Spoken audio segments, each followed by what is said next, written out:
Sikia, bila ile pumzi, anasema akamuumba mtu kwa mavumbi ya ardhi, lakini kuna kitu cha ziada alichokiweka ndani yako. Kuna nini wapendwa? Nafsi ya kula maharage, kula chochote.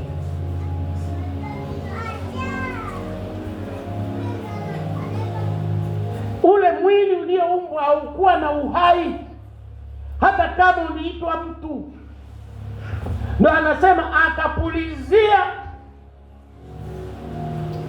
pumzi ya uhai ndani ya ule udongo,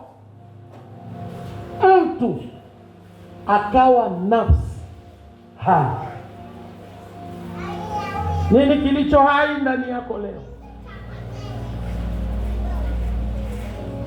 Sikia, unaweza kuwa unatembea lakini kuna vitu ambavyo vimekufa ndani kwa sababu vimekosa uhai.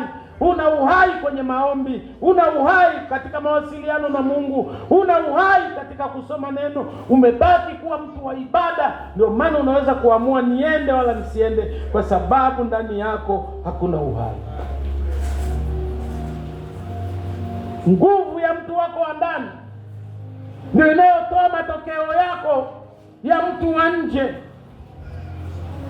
Amen. Na nikwambie, mtu wa ndani huwa hafi, huwa anatengana na mwili. Bwana asifiwe. Kwa hiyo uhai, mwanadamu bila mtu wa ndani ni mavumbi tu. Ambia mwenzako, mwanadamu bila mtu wa ndani ni mavumbi tu. Mwanadamu bila nafsi hai ni vumbi tu. Na nikwambie, hii ndio sababu Mungu anapomlaani nyoka anamwambia, we nyoka, utatembea kwa tumbo na mavumbi kitakuwa chakula chako. Kwa hiyo mkini uhai wa ndani, mtu wa ndani amekufa, shetani anakuchezea, shetani anakutafuna kama vumbi, na anakutafuna kiuhalali kwa sababu aliruhusiwa hivi.